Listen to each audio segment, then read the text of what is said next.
Hello guys, it's Bright once again today. Welcome back to my channel. Today we are going to talk about a requirement for winning international scholarship. If you have a dream to study abroad via scholarship, this document you must provide and you must make them handy. The first one is your degree certificate or your degree results. Immediately after your school, you have to request for your statement of results at least. Then if you are coming from the type that you are issued a degree certificate, that is nice. Then the second one, you have to request for your transcript. Okay, now there is something I have to talk about, the transcript, which is very important. If your GPA is below 3.0, if you are not up to 3.5 and above, it is necessary that you do a WEST evaluation. You evaluate your transcript, you tell your school you applied, to inform them to send your results to a WEST or an evaluation agency, so that when they evaluate your GP, it will bolster your GP, it will increase your GP when they convert it from the 5.0 scale. For example, my school is using 5.0 scale. Some schools are using 7.0 scale. After the conversion to a 4.0 scale, which are normally used in schools in the United States or in Canada, it will bolster it to a very reasonable good number, okay, which you can use for your application.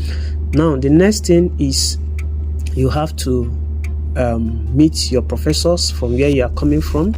For my students that are coming from my school, I am going to give you a bonus, which I have a package for you. If you are coming from my school or particularly from my department, you can request for a recommendation letter. But before you end that, you must show a commitment to always follow my channel. You must be an active user, okay? So it will earn you a recommendation letter. But aside that, generally you need a recommendation letter from the school you have graduated from, where your professors or your teachers will attest for your good behavior. Now there is one thing about writing a recommendation letter. Most cases people sound generic. You have to let the professor know about your qualifications, what you have earned, so that they will be able to write a good recommendation letter for you. All right, then after that, some schools requires about 3, some requires about school, depending on the type of program you are applying for. All right, then afterwards you will need to write a statement of purpose. Now there is one thing about statement of purpose. A lot of times people tend to rush to write their statement of purpose. If you calm down, you need to write a good compelling statement of purpose. All right, with time I am going to share you my statement of purpose that have won me multiple funded scholarship. All right, just keep watching me in this channel. Probably in my subsequent video I am going to talk about that.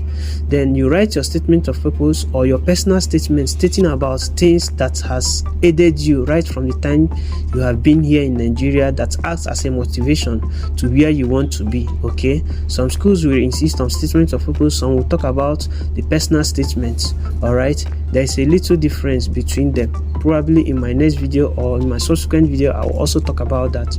Now then, after preparing your statement of purpose, you go ahead to write a research proposal. If you are going for a PhD program particularly, this research proposal will talk about your interest, what you have done with respect to research, and what the professor that you are going to meet is currently doing.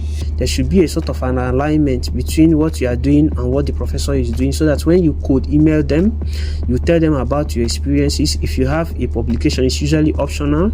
It is a plus if you have them, but if you don't have them, don't worry. Then you need to focus on some other profile, some other things that you have within you that will bolster your application package.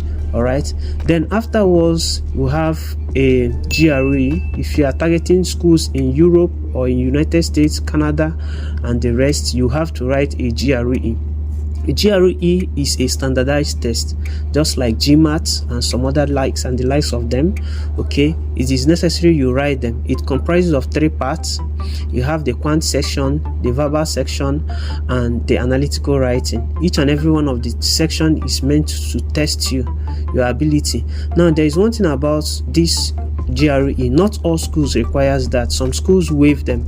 All right, so it is not a must you will write them, but I will advise that if you can, All right, some of them has a cost implication, a little not really a little token, but something you might be able to plan so that you'll be able to write them. Okay, so when you write them, there's something the GRE does to your score, which helps you, which puts you forward against the multiple. If it is in a case where people are applying in a multiple competitive application, it will put you forward. All right, so you plan to write your GRE score.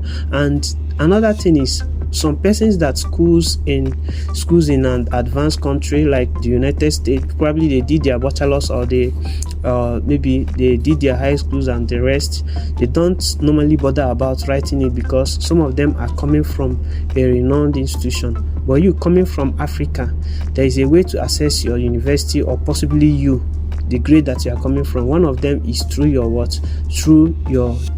score. And then another thing about the GRE is that some schools that has a very competitive application, they try to set a standard by using GRE score. That is to say that they will make the GRE compulsory, so you must write it.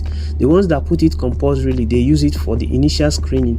Probably they need something like let's say 30, this, please don't quote me, about 30 students. Probably they need 30 students, and now they state the GRE as one of the criteria. If you write the GRE, or possibly for somebody that did not write the GRE, after which they are going to do the screening by removing those people that didn't write the GRE. That does not mean that they couldn't have had other areas that they have also improved themselves, but however, this is a criteria that they have set, and when they screen those people, out of the people that has the GRE, they are going to set a minimum score, and after which they are going to assess them with every other application packages. Then after you have gotten this, I don't know if there's any other thing I'm forgetting. Probably I'm going to talk about it. You need a CV. Yes, you need an academic CV. Very, very important. The academic CV is quite different from your normal CV. Okay, so in this channel I am going to talk about a CV that won me a fully funded scholarship. If you follow me and possibly engage in my video, I'm going to talk about how to structure your CV in different sections so that you are going to do what? Have everything. Then some other things like the volunteering, like your hobby, joining a professional body, all plays a local part. Then if you have a local scholarship or award, it's also a plus. All right, so these things are the things that you are going to put in place that will add your application package. All right, so that when you submit, your application becomes very, very competitive. Then another thing is the standardized English proficiency test. Now if you are coming from Nigeria, you don't need to worry about that, and some other countries. Nigeria officially has English language as their medium of instruction. All you need to do, as immediately you are graduating, you apply to your institution that they should give you a letter to attest that you are instructed in English language. Okay, so if you obtain this certificate, it can act as a substitute to writing the IELTS or the TOEFL. All right, so if you have this, it is going to help you with every other lesson. As time goes on, as we go on in this channel, I'm going to talk about some of these requirements in detail. All right, so thank you guys for being with me. Please ensure that you follow the channel and subscribe, share the video, and turn on the notification bell if you are watching from YouTube. If you are watching from Facebook, please always share my video and comment in the comment section, because so that anytime I make a video, you will be the first person to get notified about them. Thank you. Peace.